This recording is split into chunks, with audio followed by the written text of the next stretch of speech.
Hello बच्चों, स्वागत है आपका।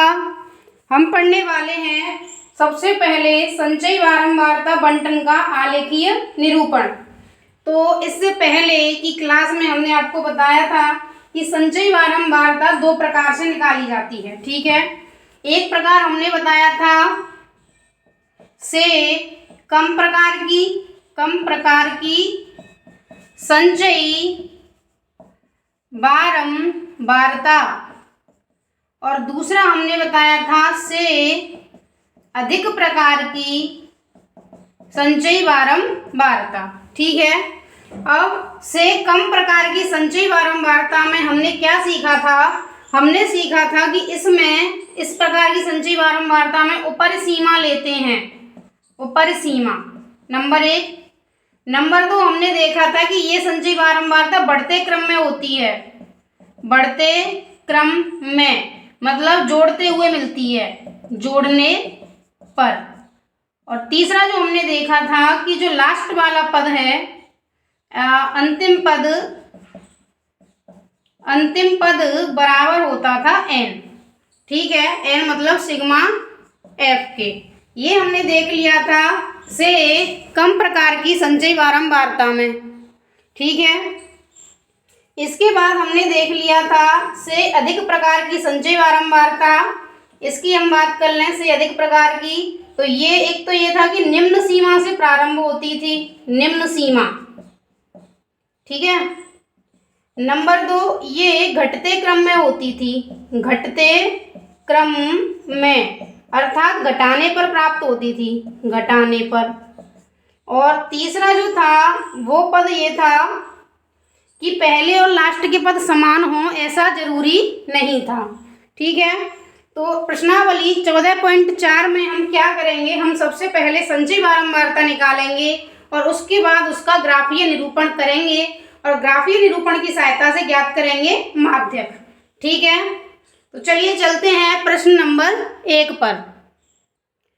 प्रश्न नंबर 1 आपके सामने है, जिसमें आपको 50 श्रमिकों की दैनिक आय दिखाई गई है और उसको से कम प्रकार के संचयी बारंबारता बंटन में बदलना है, साथ ही उसका त्वरण भी खींचना है। त्वरण का मतलब हमें एक ग्राफ बनाना है। ठीक है, तो आपको दिख रही है पूरी टेबल। हम इसको किस में बदल देते हैं? से कम प्रकार की में बदलेंगे। कम प्रकार की में शुरू कहाँ से करते हैं? शुरू करते हैं हम से कम प्रकार, शुरू करते हैं हम कहाँ से? ऊपरी सीमा से। ठीक है, तो ऊपरी सीमा कितनी है? 120 से कम, 140 से कम, 160 से कम, 160 से कम, 180 से कम और 200 से कम। ये तो ये हो गया। ठीक है, अब इनकी थी बारंबारता। बारंबारता जैसे आपको दे रखी है f, मैं f यहाँ आपको दिख ही रही है, मैं CF सीधी निकाल देती हूँ। तो देखिए CF 120 से कम कितनी होंगी? 12। अब 12 में जोड़ देंगे हम 14, 12 प्लस 14 तो 26, 26 में जोड़ दिए 8 तो हो गए 34, 34 में जोड़े 6 तो हो गए 40, 40 में जोड़ दिए 10 तो हो गए 50। अब देखिए इसका जो टोटल है वो भी 50 है और CF का लास्ट का पद भी क्या आ गया है? 50 आ गया है। अब हम यहाँ ये देखेंगे कि त्वरण खींचने के लिए बिंदु कौन कौन से होंगे। तो देखिए बिंदु आप ध्यान से देखिएगा। 120 के साथ 12, 120 के साथ 12, 140 के साथ 26, 160 के साथ 34, 180 के साथ 40 और 200 के साथ 50। ये हो गए हमारे 5 बिंदु। ठीक है, अब हम क्या करेंगे? सबसे पहले एक ग्राफ पेपर लेंगे और उस ग्राफ पेपर पर एक बनाएंगे x अक्ष और एक बनाएंगे y अक्ष।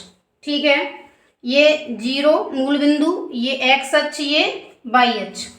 अब हमें ये जो ग्राफ पेपर है उसके x अक्ष पर लेना है ये जो हमने से कम प्रकार की ली थी उनको हम लेंगे एक्स अक्ष पर, और जो हमारी संचयी बारंबारता आई है 12, 26, 34, 40, 50, इसको हम लेंगे वाई अक्ष पर। ठीक है, तो हम क्या कर रहे हैं, इनको बिंदुओं को मैं नाम लिख दूं ए, बी, सी, डी, ई। तो सबसे पहले एक्स अक्ष पर हम कोई पैमाना मान लेते हैं, 1 सेंटीमीटर मान लीजिए, जैसे पैमाना एक्स अक्ष। तो आप ये भी लिख सकते हैं एक बड़ा खाना बराबर 120, 140, तो 10 के अंतर पे भी ले सकते हैं आप, और 20 के अंतर पे भी ले सकते हैं। तो मैं मान लेती हूँ 20, क्योंकि इसमें दे रखे हैं रुपए, तो 20 रुपए। ठीक है, 20 के अंतर पे मान लेती हूँ मैं। आप 10 के पे भी मान सकते हैं। तो ये हो गया 120। यहाँ से थोड़ा सा, क्योंकि हम 120 से ही शुरू कर रहे हैं, तो इसको थोड़ा सा कर्व देते हुए बनाएं शुरुआत में। इसके अंदर हम मानते हैं कि 0 से 120 तक की संख्या इसके अंदर होंगी। फिर 120 से 140, फिर 160, फिर 180, फिर 200, फिर 220 मान लीजिए।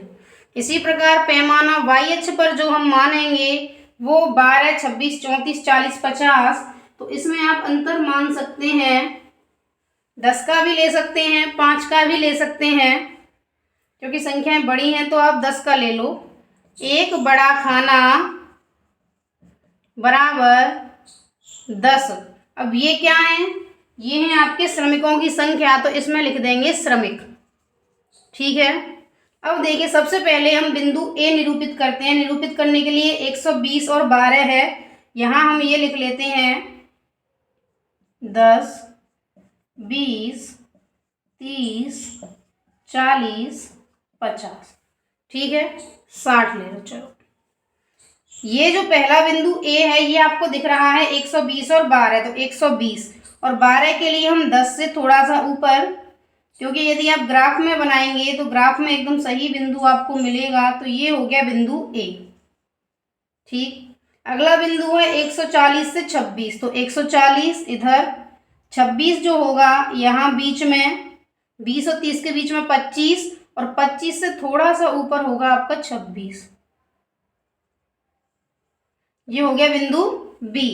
160 से 34, तो 160 इधर, और 34 होगा, 35 इधर होगा बीच में लगभग, और वहां से ये हो गया 160। और फिर 180 के लिए आपके पास है 40, तो ये है आपकी 40 की लाइन इधर से, और ये है आपकी 180 की लाइन, तो ये हो गया डी।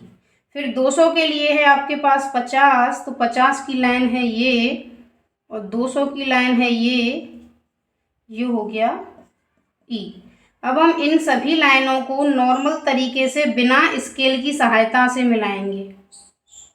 ठीक है बच्चों, बिना स्केल की सहायता से हमने मिला दिया है। अगर आप चाहें तो इन बिंदुओं को लिख भी सकते हैं, 120 12, 140 26, 160 34, 180 40 और 250।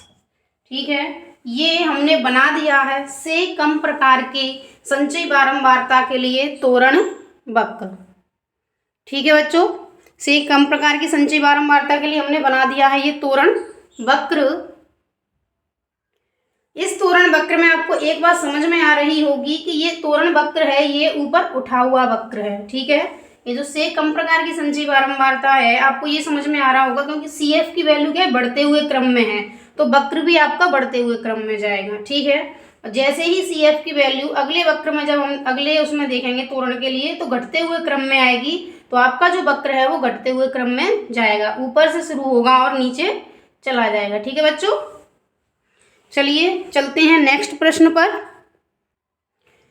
प्रश्न नंबर 2 आपके सामने स्थित है। इसमें किसी कक्षा के 35 विद्यार्थियों की मेडिकल जांच के समय एवं भार दिए गए हैं। ठीक है, इसमें भार आपको दिया गया है किलोग्राम में, और फिर दे रखी है आपको विद्यार्थियों की संख्या, और आपको कम प्रकार का ही तोरण वक्र खींचना है। तो इसमें हमें कोई काम करना ही नहीं है, सीधा सीधा हमको बिंदु देख लेने हैं। देखिए आपको दिख रहा है सवाल, इसमें 38 से कम के लिए है 0, 38 से कम के लिए कितना है 0, तो हमारा जो बिंदु हो जाएगा ए, वो आपको होगा 38 के लिए 0।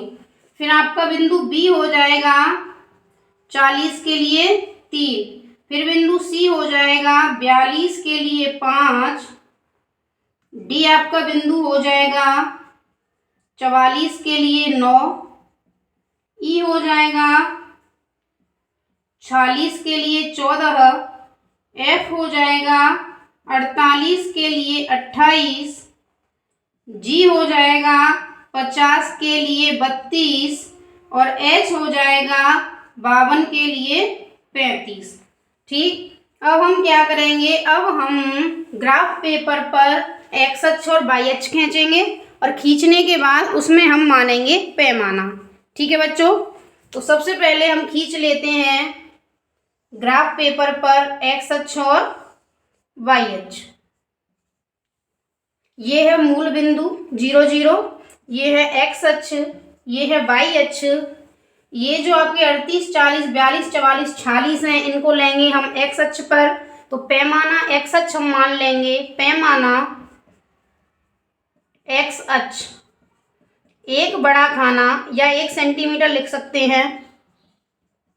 देखिए कितने का अंतर, 38 40 42, 2 का अंतर है, तो हम 2 लिख सकते हैं। और ये किस में दे रखे हैं, भार में दे रखे हैं, तो 2 kg, क्योंकि किलोग्राम में है तो ये हो गया 2 kg।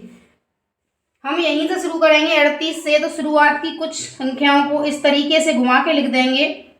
38 40 42 44 46 48 50 52 54।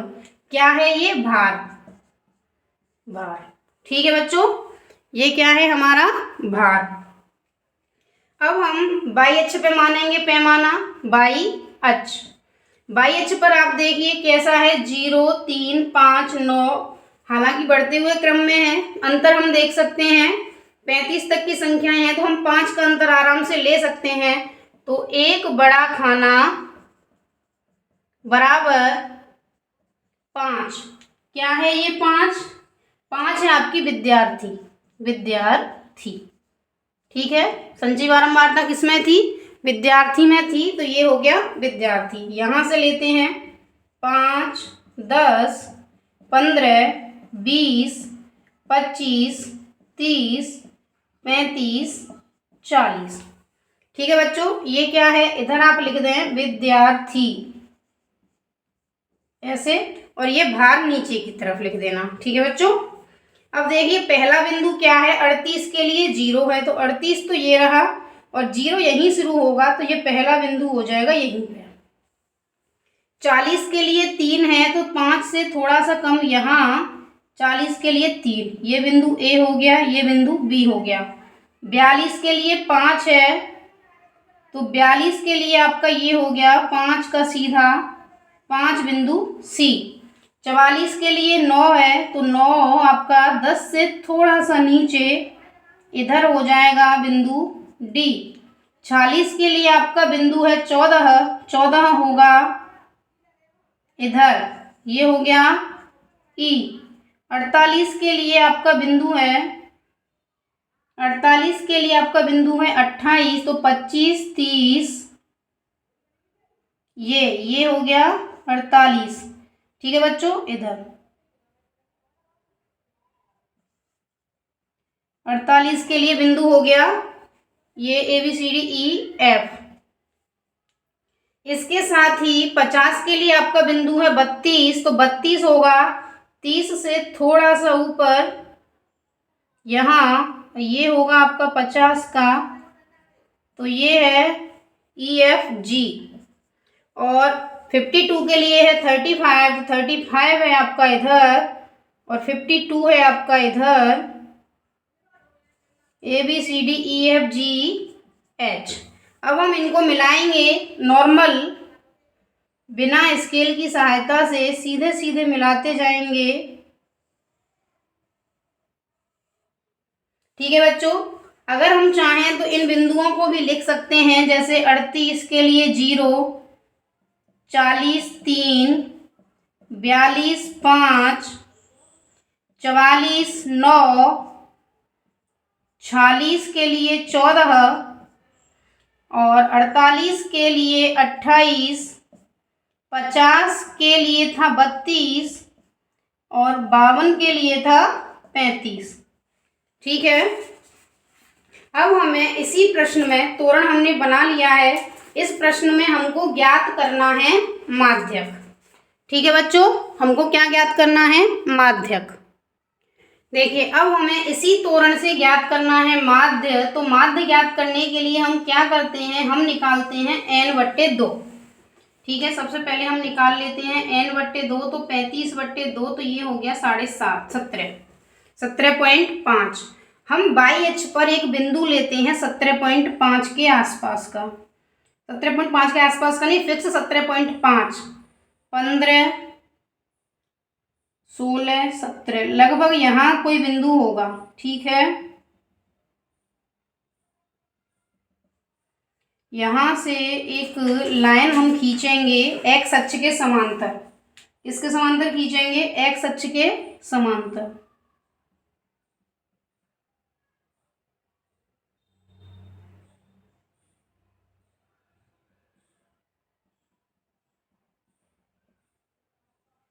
ये जो लाइन है एक्स अक्ष के समांतर, ये इस वक्र को एक बिंदु पर काट रही होगी।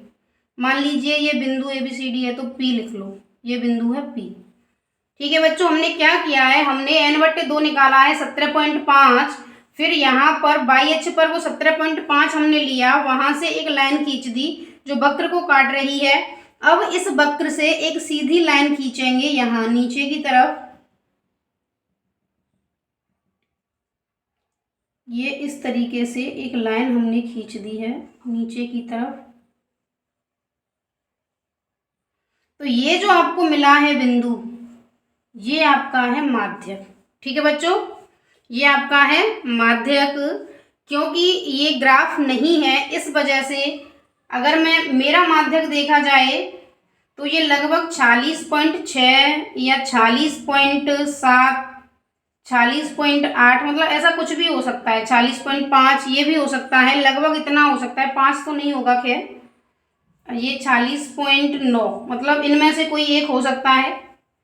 अगर आप ग्राफ पे निकालेंगे तो एक्यूरेट निकलेगा, जो भी है एकदम सही से ये निकल के आ जाएगा या कैलकुलेशन से आ जाएगा। ठीक है बच्चों, तो इसका सही जो आंसर है वो है 40.8। तो इस तरीके से हम माध्यक भी ज्ञात करेंगे इसमें। तो हमने क्या किया है? हमने निकाला n/2 जो है 17.5।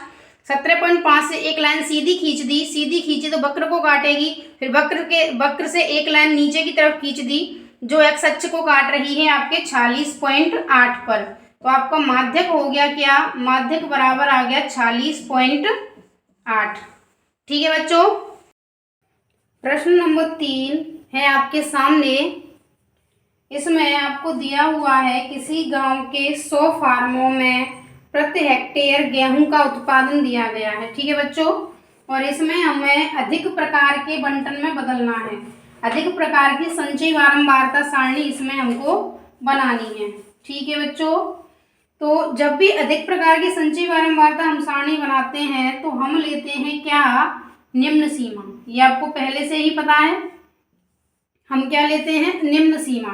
तो निम्न सीमा क्या है? इसमें 50 से अधिक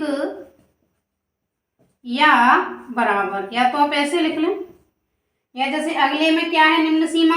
55 या 55 से अधिक, ऐसे भी लिख सकते हैं।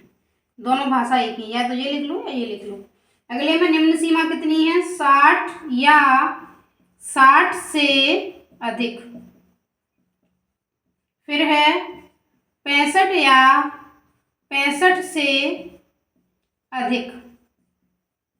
फिर है 70 या 70 से अधिक। फिर है 75 या 75 से अधिक। बच्चों ठीक है ना? आपको समझ में आ रही है ये बात कि हम अधिक की संचयी बारंबारता सारणी बना रहे हैं और इसमें हम क्या करते हैं? हम निम्न सीमा को लेते हैं।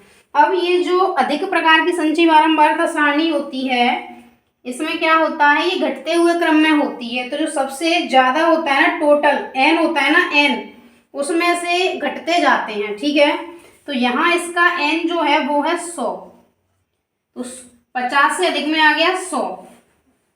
अब देखिए अगले में क्या होगा, अगले में होगा इस 100 में से 2 घटा देंगे तो 98। अब 98 में से आप घटा देंगे 8 तो हो गया 90। फिर 90 में से घटा देंगे कितना, 12 तो 78। 78 में से घटाएंगे 24 तो 54। 54 में से घटाएंगे 38 तो बचेगा कितना, 16। अब ध्यान से देखना, ये जो 16 निकला है ये, और ये सवाल में जो लास्ट का जो पद दे रखा है वो 16 कैसे हैं, सेम है। ठीक है, कम प्रकार की में क्या होता है, टोटल बराबर आता है। यहाँ जो टोटल होता है वो और ये दोनों बराबर आ जाते हैं। अधिक प्रकार की में क्या होता है कि जो लास्ट की बारंबारता होती है वह और ये जो CF है वह बराबर आ जाते हैं। ठीक है बच्चों, अब हम क्या करते हैं, अब हम इनके लिए ले लेते हैं बिंदु। जैसे ए बिंदु आप लें तो ए आपका हो जाएगा 50, 100। ठीक है बच्चों, बी बिंदु आपका हो जाएगा कितना, 55, 98। बी बिंदु आपका हो गया 55, 98। ठीक है, सी आपका हो गया 60, 90। सी आपका कितना हो गया, 60, 90। डी आपका हो गया 65, 78। ये डी आपको दिख रहा है 65, 78। फिर ये आप लेंगे ई आपका हो जाएगा 70, 54 और एफ आपका हो जाएगा 75, 16। ठीक है, 6 बिंदु हैं, ये हमने ले लिए हैं। अब इसके बाद हम बनाते हैं इनका ग्राफ। तो इसके लिए हम बनाएंगे एक्स अक्ष और वाई अक्ष।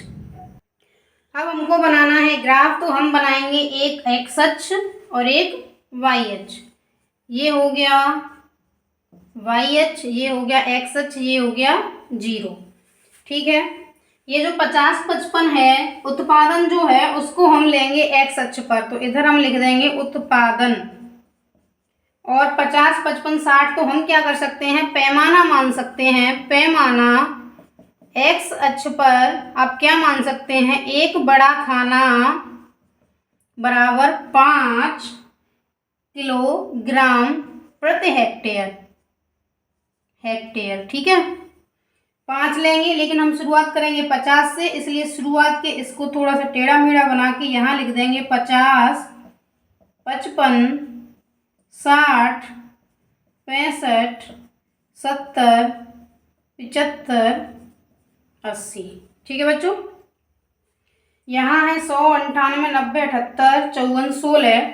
यहाँ हम क्या करते हैं, वाई अक्ष पे मान लेते हैं एक बड़ा खाना बराबर 10। 10 क्या, फार्मों की संख्या तो है ये, तो इसको हम मान लेते हैं 10 फार्म। और यहाँ लिख देंगे फार्मों की संख्या। ठीक है बच्चों, तो हमने मान लिया, क्योंकि हम 0 से 10 कर रहे हैं तो कोई दिक्कत नहीं टेढ़ा मेढ़ा करने की। 10, 20, 30, 40, 50, 60, 70, 80, 90, 100। ये हमने मान लिया यहाँ पर 100। ठीक है बच्चों, अब हम क्या करते हैं, हम बिंदु बनाते हैं। सबसे पहला बिंदु है 50 और 100 का। 50 यहाँ, 100 यहाँ, ये मिल गया बिंदु ए, और इस पे लिख देना 50, 100। 55 और 98 का है, तो 55 इधर है, 98 इधर है, लगभग यहीं पास में मिल जाएगा बिंदु बी, ये है 55, 98 का। सी है आपका 60, 90 का, तो लगभग बगल में ही आपको मिल जाएगा बिंदु 60, 90 सी। फिर है आपका 65, 78 का, तो 65, 78 आपको लगभग मिल जाएगा 80 के पास। 65 से लाइन अगर आपकी जाए और ये है आपका 78, ये बिंदु है डी, ये है 65 78 का। ठीक है बच्चों। फिर है 70 54 का। 70 54 आपको मिलेगा इधर 55 के पास में, इधर है आपका 70, ये हो गया 70 54 बिंदु है ई। फिर है आपका 75 16, तो 16 आपको लगभग मिलेगा यहाँ, ये है बिंदु एफ, ये है आपका 75 16। अब इनको हम मिला देंगे इस तरीके से, तो ये जो आपका ग्राफ है कुछ इस प्रकार से आपको प्राप्त हो जाएगा। तो ये हमें ए बी सी डी एक अभिष्ट त्वरण प्राप्त हो गया है। ठीक है बच्चों। अब यदि इसमें हमको माध्य ज्ञात करना होगा तो हम क्या करेंगे, n/2 निकालेंगे, जो होगा 50। 50 से सीधी एक लाइन खींचेंगे। ठीक है बच्चों। ये जो लाइन है यहाँ मिलेगी, फिर यहाँ से इधर लाइन खींचेंगे। ठीक है ना। तो ये जो बिंदु होगा ये आपका होगा माध्यक। क्या होगा, ये माध्यक। ठीक है। इसके अलावा भी अगर आप चाहें माध्यक ज्ञात करने के लिए एक इस प्रकार से वक्र बना लें, अधिक वाला, और एक बना लें कम वाला, जो इस तरीके से जाएगा। ठीक है बच्चों। तो जब ये इस तरीके से जाएगा तो ये दोनों वक्र एक बिंदु पर मिलेंगे, वहाँ से सीधे लाइन खींचने पर भी हमें माध्यक प्राप्त हो सकता है। तो आज के लिए इतना ही। मिलते हैं नई क्लास में नई प्रश्नावली के साथ। तब तक के लिए टाटा, बाय बाय, नमस्कार।